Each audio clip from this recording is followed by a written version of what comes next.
우리 앞뒤 자리에 계신 분들과 한번 인사드리겠습니다. 사랑합니다. 축복합니다.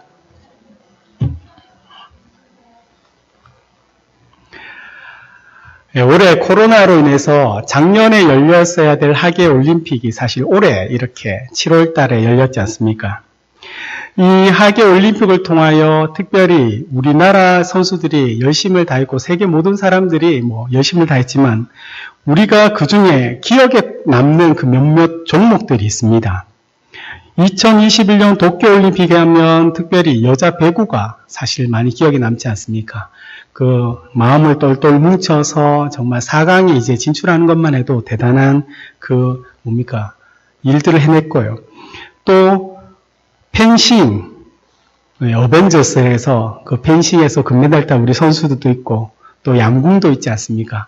그 외에 사실 우리가 잘 알지 못하지만 그 올림픽을 위해서 4년 동안 땀 흘리고 수고하고 애쓴 그 모든 선수들이 사실 박수받아 마땅한 사람들입니다. 이 하계 올림픽들이 여러 종목이 사실 있는데 그 중에서 가장 하계 올림픽의 꽃이 어떤 종목이라고 이렇게 묻는다면 대부분의 사람들이 마라톤이라고 이야기합니다. 마지막에 있는 경기죠. 마라톤은 42.19km를 달리는 이제 도로 경주입니다. 출발점에서 이제 출발을 시작하면 완주할 때까지 멈출 수 없습니다. 만약 다른 길로 가면 이제 실격을 받게 됩니다. 우리 사진 한번 보겠습니다. 보이십니까? 이 선수가 스웨덴 선수인데, 이 선수 별명이 똥 싼 남자라는 별명이 있습니다. 왜냐하면 이 선수가 2008년도에 스웨덴에서 하프 마라톤에 참가했는데, 그때는 19살이었거든요. 그래서 미카엘 에크발이라는 선수인데, 그 당시에 4만 명이 넘는 선수가 출전하였고, 또 그 수만 명들이 관중들이 이래 마라톤을 보고 있는데 그 앞에서 이제 설사를 한 겁니다. 달리는 도중에. 이제 배가 너무 아파서. 그리고 나서 이 설사를 하고 난 후에도 10km를 달려서 이제 결승점에 이제 통과했던 선수입니다. 어떻게 보면 되게 부끄럽고 좀 창피한 일이지 않습니까? 그래서 이 경기를 마친 선수에게 한 기자가 다가가서 질문을 했습니다. 왜 마라톤을 그만두지 않고 가서 쉬지 않고 끝까지 달렸냐고 이렇게 물으니까 이 선수가 했던 대답이 시간 낭비라고 한번 멈추게 되면 그 다음에 또 이런 상황이 되면 또 멈춰야 되고 그 다음에는 아예 달리지 못하게 될 것이다. 그것이 습관이 되면 안 된다라는 그 유명한 말을 남겼습니다. 그리고 나서 이 선수가 그 말대로 그 다음 대회부터 점점점 좋은 성적을 거뒀습니다. 이 2008년도에 일어난 일인데 2021년 지금까지 한 13년쯤 지난 지금도 사실 인터넷에서 똥 싼 남자 치면요. 이 선수의 사진이 딱 하고 나타납니다. 흑역사라고도 이야기할 수 있지만 이 선수는요. 전혀 그때를 부끄러워하지 않는다고 이렇게 이야기를 했었습니다. 사랑하는 여러분, 사실 신앙생활을 한다는 것은요. 예수를 믿는 것이 끝이 아니지 않습니까? 신앙생활이라는 것은 예수님을 믿는 순간 우리는 이제 시작입니다. 땅 출발점에서 출발하는 겁니다. 그래서 우리가 주님께서 이 땅에 오시는 그날까지, 재림 예수가 오시는 그날까지 아니면 우리의 삶이 이 땅에서 다하는 그 순간까지 우리는 끝까지 십자가의 표대를 위하여 달립니다. 그래서 바울은요. 자기가 그 사명을 가지고 나가는 그 길을 마라톤에 비유를 하면서 내가 달려갈 길이라고 이야기를 했던 겁니다. 바울이 오늘 우리에게 이야기하고 싶은 것, 내가 지금도 달리고 있고 내가 앞으로도 끊임없이 달리고 있을 것이라는 것을 이야기를 하는 겁니다. 사랑하는 우리 믿음의 성도님들은 달리고 계십니까? 신앙의 경주를 지금도 애쓰고 하고 계십니까? 아니면 멈춰 있지는 않으십니까? 바울은 우리가 오늘 했던 24절에서요. 내가 달려갈 길이라고 이야기하면서 마라톤의 그 경주의 선수처럼 이 고대 로마에 있는 그 올림픽의 그 이야기처럼 그 선수들이 출발하면 그 생명을 다하게끔 달려가는 것처럼 그는 지금 내가 달려갈 길을 멈추지 않겠다고 얘기하며 이 바울이 달려갈 그 길이 바로 주 예수께 받은 그 사명의 길이라는 것을 이야기하고 또 하나님의 은혜의 복음을 증언하는 그 일이 내가 예수께 받은 사명이고 내가 이 길을 위하여 지금도 달려간다라고 오늘 이 24절에서는요. 같은 의미의 말을 바울은 3번이나 다르게 이야기하면서 자신이 그렇게 살고 있다는 것을 우리에게 이야기해주고 있더라는 겁니다. 바울이 다메섹 그 도상 위에서 예수 그리스도를 만난 후에 그는 어떻게 됩니까? 삶이 변해버렸습니다. 바울이 지금까지 달려왔던 그 길을 바라보면서 다시 달려갈 길은 나의 주 예수 그리스도께 받은 그 사명, 하나님의 은혜의 복음을 증언하는 일뿐이라고 담대히 말하지만 그 다메섹 도상에서 그가 예수를 만나기 전에도 바울은요, 하나님을 향한 그 열심을 가지고 살았던 사람입니다. 바울의 이 말을 우리가 오늘 이해하기 위해서는요, 바울의 그 삶이 어떤 삶인가를 잠시 들여다봐야 되거든요. 우리 사도행전 9장 1절과 5절 말씀입니다. 우리 한번 한 목소리로 함께 읽겠습니다. 사울이 주의 제자들에 대하여 여전히 위협과 살기가 등등하여 대제사장에게 가서 다메섹 여러 회당에 가져갈 공문을 정하니 이는 만일 그 도를 따르는 사람을 만나면 남녀를 막론하고 결박하여 예루살렘으로 잡아오려 함이라. 사울이 길을 가다가 다메섹에 가까이 이르더니 호련히 하늘로부터 빛이 그를 둘러 비추는지라. 땅에 엎드러져 들음에 소리가 있어 이르시되 사울아 사울아 내가 어찌하여 나를 박해하느냐 하시거늘 대답하여 주여 누구시니까 이르시되 나는 내가 박해하는 예수라. 우리 15절도 함께 읽겠습니다. 주께서 이르시되 가라 이 사람은 내 이름을 이방인과 임금들과 이스라엘 자손들에게 전하기 위하여 택한 나의 그릇이라. 아멘. 바울이 이 다메섹 도상에서 예수 그리스도를 만난 후에 그의 삶이 변화되었던 겁니다. 이 다메섹에서 그가 예수를 만난 것은 이 대제사장에게 공문을 받아서 그 도, 예수를 따르는 사람들을 결박하여 잡아서 예루살렘으로 압송하려고 했던 겁니다. 그런데 그 길 위에서 예수님을 호련히 만났던 겁니다.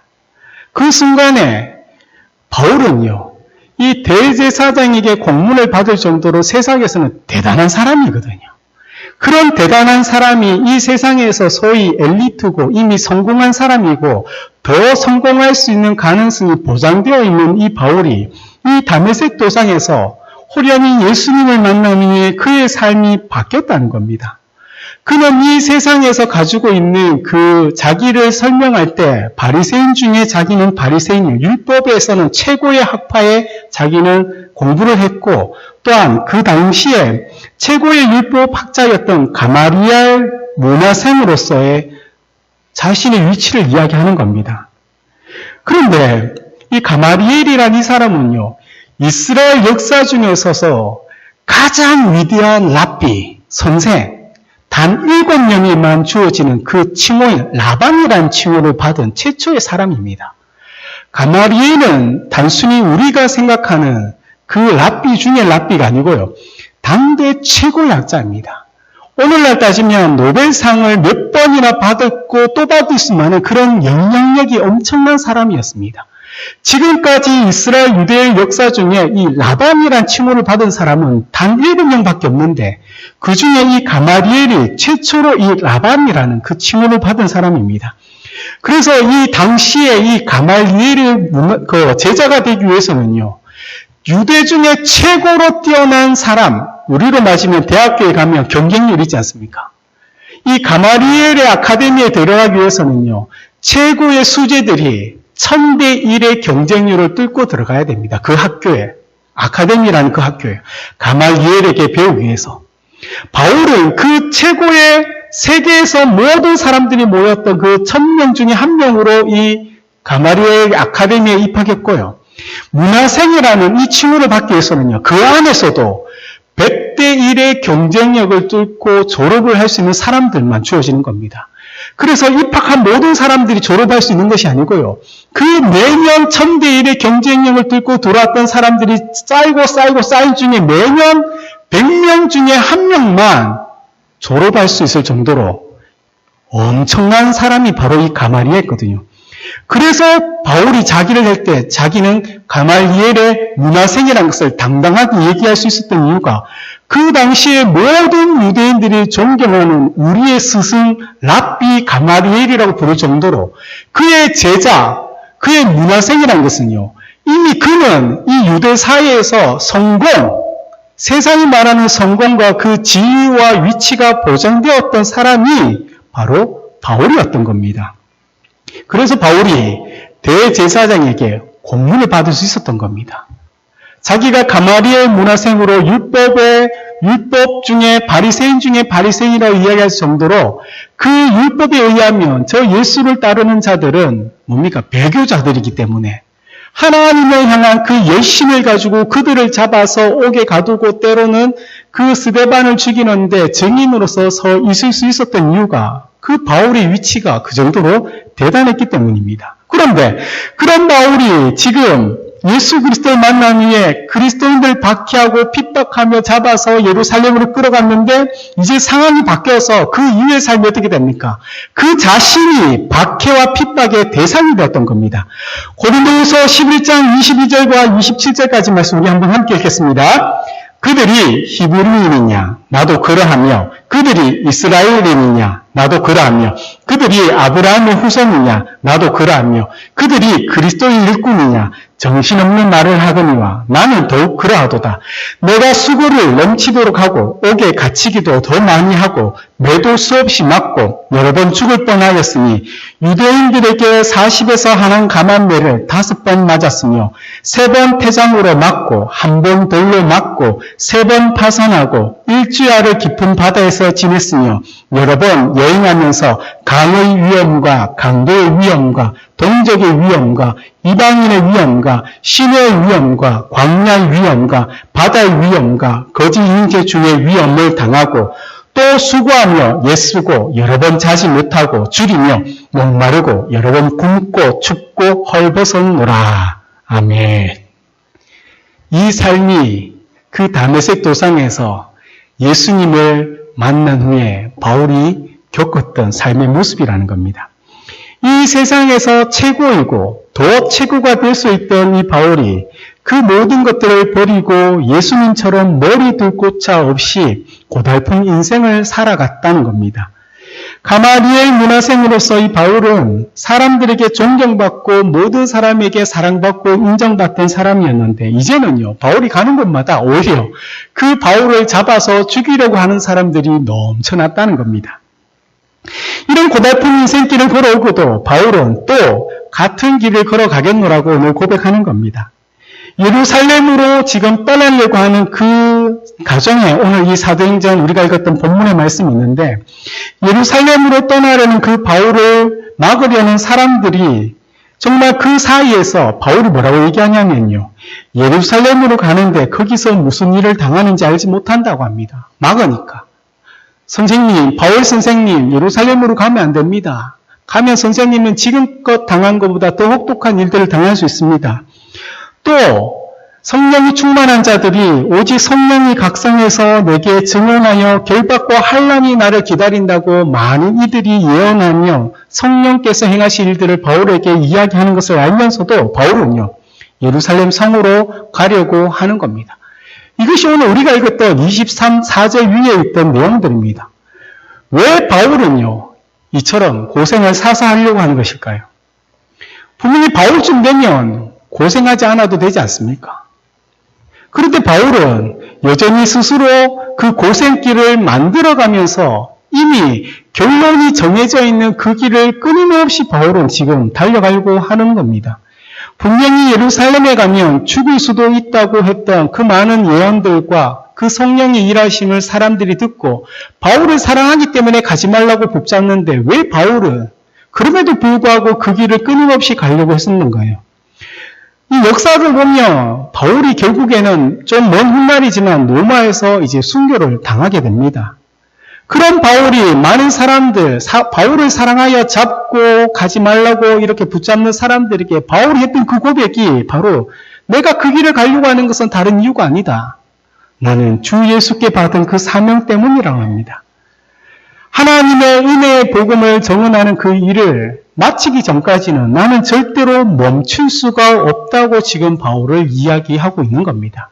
이것이 바울을 지금 달리게끔 하는 그 원동력이고 그 끝이 죽음일지라도 그 길을 포기하지 않고 달리고자 하는 그 바울의 은혜였던 겁니다. 사랑하는 믿음의 여러분들은, 성도님들은 달리고 계십니까? 하나님께서 여러분에게 주신 그 사명 지금도 잊지 아니하면서 그 사명을 이루기 위하여 멈추지 않고 여전히 달리고 계십니까? 이 사명이라는 것을 한자로 풀이하면요, 심부름 사자의 목숨령입니다. 그래서 하나님께서 심부름을 시키려고 이 세상에 보낸 생명이라는 그 뜻을 한자어로 이야기합니다. 그런데 이 사명이라는 것을 어원적으로 우리가 살펴보면 창세기로 사실 돌아가야 됩니다. 창세기 1장에서 하나님께서 말씀으로 이 세상을 지으셨고 그곳에 인간을 에덴의 의미가 기쁨이거든요.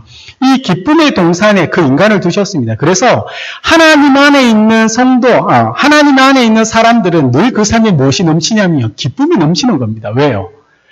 그 에덴이라는 아름다운 동산 때문이 아니고요. 하나님 때문에 그 성도의 삶, 그 하나님의 사람 삶 속에 늘 기쁨이 넘치는 겁니다. 바울이 지금 이때까지 고통당하고 아파하고 눈물 흘리고 앞으로 그가 달려갈 길이 죽음이 있다 할지라도 그 삶이 바울이 기쁨이 없었을까요? 아닙니다. 기쁨이 있습니다. 우리 사랑하는 믿음의 성도님 삶 속에 지금 기쁨이 있으십니까? 늘 감사가 있으십니까? 하나님 때문에 그것이 늘 흘러 넘쳐야 되는 겁니다. 아직도 사명을 생각하면서 내 몸은 육신으로 연약하지만 내가 그 사명을 행하기 위하여 내가 할 수 있는 거, 기도하며 내 주변에 주의 사랑을 나눌 수 있는 거, 그 일을 하는 자들에게 세상이 알지도 못하는 그 평안과 그 감사와 기쁨이 넘침을 꼭 믿으시길 바랍니다. 사랑하는 여러분들이 그 삶을 살아가셔야 한다는 겁니다. 하나님께서 만드신 이 에덴이라는 동산에 인간을 두고 하나님께서는 창세기 1장 26절을 그들에게 명령하셨습니다. 우리 한번 함께 읽겠습니다. 하나님이 이르시되 우리의 형상을 따라 우리의 모양대로 우리가 사람을 만들고 그들로 바다의 물고기와 하늘의 새와 가축과 온 땅과 땅에 기는 모든 것을 다스리게 하자 하시고. 아멘. 이것이 인간에게 주어진 하나님의 사명인 겁니다. 죄를 짓기 전 인간의 대표인 이 아담은요, 한 남자이기도 하고 하와의 남편이기도 하지만 이 아담의 원래 의미는요, 인간이라는 전체 우리 사람을 대표하는 그 상징적인 이름이 아담입니다. 이 아담에게 주어진 그 하나님께서 존재하게 하고 그 에덴에 두신 목적이 뭡니까? 하나님의 형상을 따라서 하나님과 유일하게 교통하고 교제하고 함께할 수 있는 그 사람, 저와 여러분을 그 땅에 두면서 하나님께서는 그들로 우리들로 하면서 이 땅에 있는 바다의 물고기와 하늘의 새와 가축과 온 땅과 땅에 기는 모든 것을 다스리게, 이것은 지키는 것이거든요. 이 다스리다는 의미가 두 가지 의미가 있습니다. 세상을 향하여서는 지키고 보존하는 그 청지기 의미가 있고요. 다스린다는 의미의 또 하나는요, 하나님을 향하여는요, 예배 드린다는 겁니다. 하나님을 향하여는 인간들의 존재 목적은요, 예배를 드리는 겁니다. 또 하나가 이 세상을 향하여는요, 청지기로서 지키고 보존하고 보호하는 것이 바로 우리들에게 주어진 고유의 사명인 겁니다. 그런데 이 인간의 사명이 어떻습니까? 하나님께서 지으신 세상을 청지기로 하나님 앞에서는 늘 예배한 자로 세워졌던 우리의 사명이 창세기 3장에 가면요, 아담과 하와로 죄로 인하여 그 사명을 잃어버리게 됩니다. 아담과 하와가 하나님 앞에 범죄함으로 하나님과의 관계가 깨어짐으로 인하여 인간들은요, 자신의 존재의 목적, 하나님의 형상으로 지음받은 우리가 이 땅에 살아가는 그 목적과 그 이유를 잃어버렸던 겁니다. 그래서 하나님은 창세기 그 이후에 하나님의 사람들을 통하여 제단이라는 것을 통하여 틈틈이 하나님께 예배드릴 수 있도록 하고 여전히 그들을 세상 속에 보내어 이 세상의 온 땅의 구주가 하나님이고 이 땅을 지으신 분이 하나님의 사실을 알리기 위하여 하나님은 아브라함을 택하여 시간이 지나서 하나님의 나라인 이스라엘을 만드셨고 그 이스라엘을 통하여 온 세상에 하나님을 예배하게 하는 자들로 만들고 세상을 향하여 이 청지기 삶을 감당하게 하려고 했는데 그 이스라엘이, 그 백성들이 어떻게 됩니까? 실패했다는 게 구약의 역사입니다. 그래서 어쩔 수 없이 하나님의 아들이신 예수 그리스도가 이 땅에 내려오셨던 겁니다. 그러므로 인하여 깨어졌던 그 하나님의 관계를 예수 그리스도께서 회복시켜 주심으로 이제 우리는요, 그 사명과 그 일들을 감당할 수 있는 존재가 되었던 겁니다. 그래서 마태는요, 예수님께서 이 땅의 모든 사명을 마치시고 하늘로 승천하시면서 주님께서 우리에게 주셨던 말씀을 마태복음 28장 19절 20절에 이렇게 이야기합니다. 우리 함께 읽겠습니다. 그러므로 너희는 가서 모든 민족을 제자로 삼아 아버지와 아들과 성령의 이름으로 세례를 베풀고 내가 너희에게 분부한 모든 것을 가르쳐 지키게 하라. 볼지어다 내가 세상 끝날까지 너희와 항상 함께 있으리라 하시니라. 아멘. 이 말씀입니다. 예수님을 통하여 예수의 제자가 되어서 예수가 살아갔던 그 삶의 모습을 따르는 그 제자들이 여전히 이 땅에서 살아가야 될 삶의 모습이 뭡니까? 내가 너희를 모든 민족을 제자로 삼는 것처럼 너희 또한 제자가 되어서 세상의 제자, 예수를 닮은 자를 제자로 삼아서 세상 끝날까지 내가 너희와 함께 있는 것을 잊지 말고 그렇게 너희에게 주어진 사명과 너희가 하나님의 제자로서 아버지의 자녀로서 참된 예배자로서 살아갔던 삶의 모습을 잊지 말고 살아가라는 것, 그것을 우리 애들에게 가르쳐 주었던 겁니다. 바울은요, 예수님을 만나기 전에 이 사실을 몰랐던 겁니다. 바리새인 중에 바리새인이라며 율법학자의 최고의 교육을 받았지만 구약의 이 모든 말씀을 통하여 그가 하나님에 대한 그 열심과 하나님에 대하여 이스라엘 백성에 대하여 그는 알고 있었지만 이 하나님께서 이 땅에 인간들을 만드시고 다시금 우리와 하나님의 관계를 회복시켜줬던 그 이유를 몰랐던 바울은요, 예수 그리스도를 만난 후에 하나님께서 그에게 주어졌던 그 사명을 올바로 깨닫게 되면서 이제껏 핍박하던 이 걸음을 돌이켜 회개함으로 돌이켜서 하나님을 향하여 그가 예수 그리스도의 그 십자가의 표대를 향하여 그가 끊임없이 달려갔다. 그래서 다시 이제 새로운 것을 향하여 내가 달려갈 때 바울이 고백했던 말씀이 오늘 사도행전 20장 24절의 말씀인 겁니다. 우리 다시 한번 이 말씀 함께 읽겠습니다. 내가 달려갈 길과 주 예수께 받은 사명 곧 하나님의 은혜의 복음을 증언하는 일을 마치려 하니는 나의 생명조차 조금도 귀한 것으로 여기지 아니하노라. 아멘. 지금 이 시대는요, 얼마나 많은 성도들이, 솔직히 얼마나 많은 교회들이 그 사명을 잊어버린 채 살아가고 있는지 모릅니다.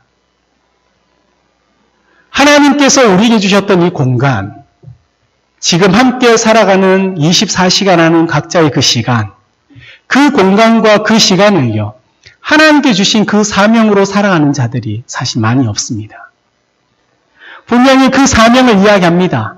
이 땅에 복음을 전해야 된다고 이야기를 합니다. 여전히 전도도 하고요. 교회들이 많은 봉사와 구제 활동도 합니다. 그러나 그 끝이 하나님의 영광이 아니고요, 자신의 의를 드러내는데 사용되고 있더라는 겁니다. 철저히 사명자가 살아가고 사명자의 시간은요, 그 영광이 누구에게 올라가냐면요, 내가 아니고 하나님에게 그 모든 영광이 올라간다는 겁니다. 바울이 많은 사람들에게 인정받았습니다. 예수를 만나기 전에는 이 세상에서 인정받고 영광을 받았고요. 예수를 만난 후에는 많은 성도와 그리스도인들에게 인정받았습니다. 그러나 그는 어떤 순간에도 자신의 삶을, 자신의 영광을 드러내고자 사용한 적이 없고 여전히 겸손하며 그 사명을 향하여 그는 끊임없이 예수 그리스도께서 떠돌아다니셨던 것처럼 바울도 주님을 본받아서 끊임없이 복음이 필요한 자리에 그는 나아갔던 것이 바울의 삶이었다는 겁니다. 백의의 천사로 알려진 나이팅게일이 있습니다. 그가 참 헌신하며 살아갔던 사람이거든요.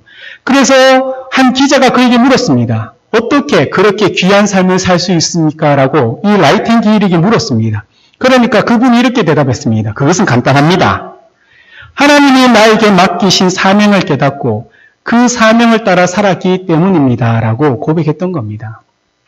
그리고 아프리카 선교사로 활동했던 리빙스턴이라는 선교사님이 있습니다. 그분은요, 사람은 자기가 해야 할 사명이 있는 때까지는 절대 죽지 않는다는 이 유명한 말을 남겼습니다.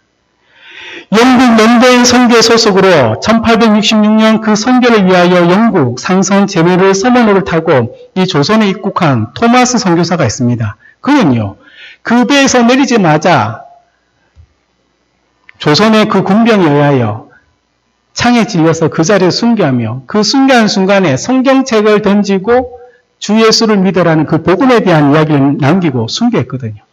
정말 어떻게 보면요, 험한 죽음이지 않습니까? 그런데 이 죽음을 들었던 영국에서 많은 사람들이 불같이 일어나서 세계 선교에 대하여 자신의 삶을 헌신하고 그렇게 던졌던 그 책을 그 군사는 가져가서 창호지, 찢어진 창호지 이렇게 바르고 벽에 발랐는데 어느 순간 그것을 읽고 그가 예수 그리스도를 믿어서 복음을 전한 자가 되었다는 것은 사실 우리 기독교 역사에 잘 나와 있던 겁니다. 사명자의 삶은요, 고생하라고 그렇게 하는 것이 아니고요. 우리가 보기에는 그 삶이 고생하고 고단할 것 같지만 그 삶에 참된 행복이 있다는 것을 깨닫는 자입니다. 사랑하는 여러분의 지금의 삶에 그 감당할 수 없고 정말 물밀듯이 끓어오르는 그 은혜와 그 감사가 있다면 여러분은 만족한 삶을 살고 계시는 거 맞습니다. 그런데 그것이 아니고 때로는 고단하고 때로는 염려가 되고 근심이 되고 걱정이 된다면 여러분은 믿음 생활을 하고 있으면서도 그 믿음 생활을 하는 그 목적이 정말 하나님 안에서 누려지는 그 평안을 내가 누리고 그 평안을 전해주기 위한 것인 것을 제대로 알지 못하고 지금 살아가고 있다는 것을 기억해야 한다는 겁니다.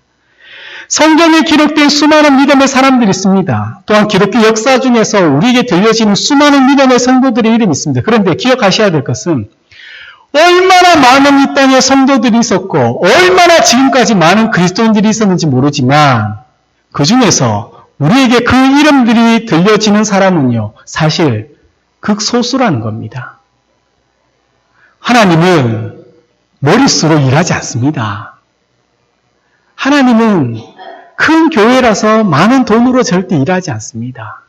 하나님은 철저하게 그 사명을 깨닫고 사명을 붙잡고 살아가는 그 한 사람, 그리고 그 한 가정, 그 한 교회, 하나님의 은혜가 충만하고 그리스도의 사랑이 충만한 그 한 사람과 가정과 교회를 통하여 흘러넘치는 그 흘러넘치는 것이 내 주변에 흘러보낼 수 있는 그 사람들을 통하여 그 가정을 통하여 그 교회를 통하여 우리 하나님은 지금도 일하고 있다는 사실을 꼭 기억하시기 바랍니다.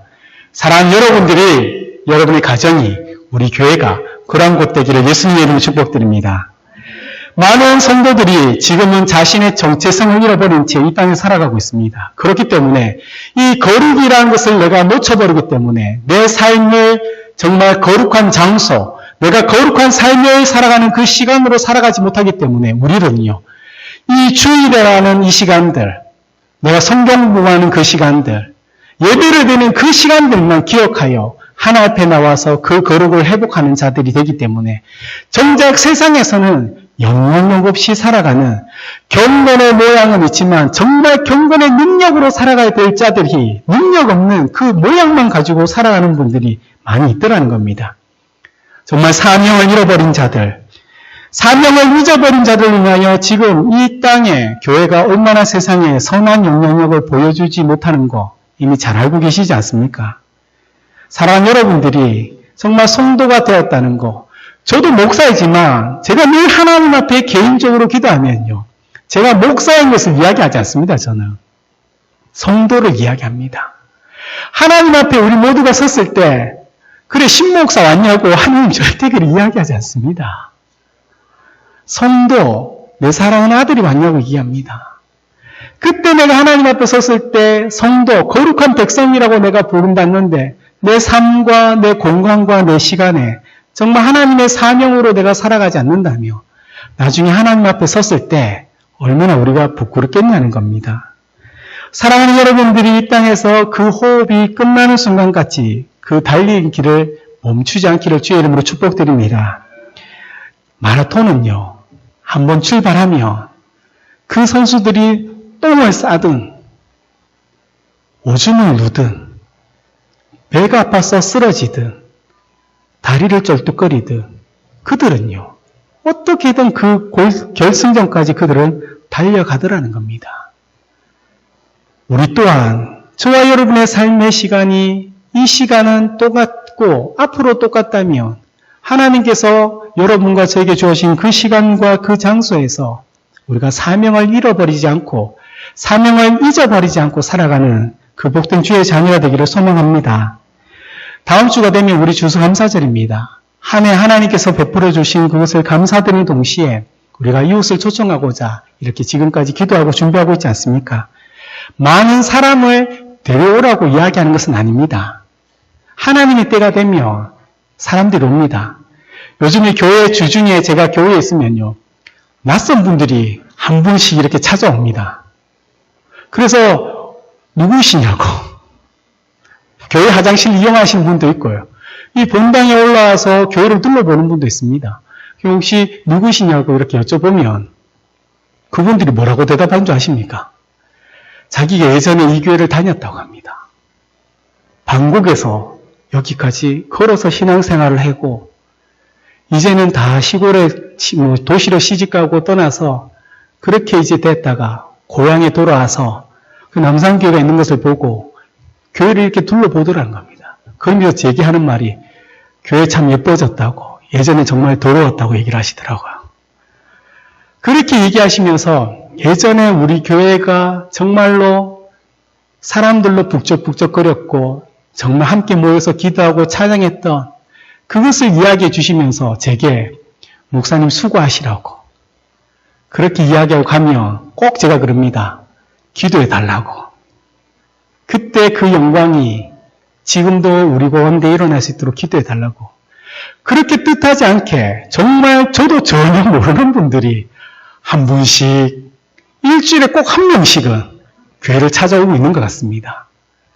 하나님께서 여러분의 삶을 통하여 정말 내가 기쁨이 넘치고 감사가 넘치는 여러분 삶을 통하여 여러분의 얼굴에 환한 그 미소를 통하여 여러분이 잡아주는 그 손에 따뜻한 마음이 담긴 그 손길을 통하여 증도 하나님은요, 우리와 우리 교회를 통하여 일하고 있다는 사실을 꼭 기억하시기 바랍니다.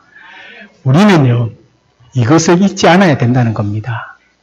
하나님께서 우리를 통하여 지금도 일하며 우리가 그 부름받은 자리에서 각자의 삶을 살아가고 있다는 것을 잊지 않아야 된다는 겁니다. 그래서 사랑하는 여러분들의 그 삶의 시간들이 정말로 지금까지 활활 타오르는 그 삶을 살으셨고 이제는 천국의 소망을 품는 그 시간이라 할지라도 그 마음만은 여전히 불길이 끄지지 않고 활활 타오르기를 주의 이름으로 축복드립니다. 그래서 나중에 우리가 하나님 앞에 섰을 때 하나님께서 우리 남산교회 성도들 모여라 하며 벌떼같이 모여서 하나님 앞에서 함께 기뻐하고 칭찬받고 그곳에서 영원히 하나님 앞에 예배드리며 그곳에서 이 땅에서 우리가 누려지는 그 모든 것들을 함께 누리며 살아가는 그 복된 믿음의 자녀 되시기를 예수님의 이름으로 축복드립니다. 아멘.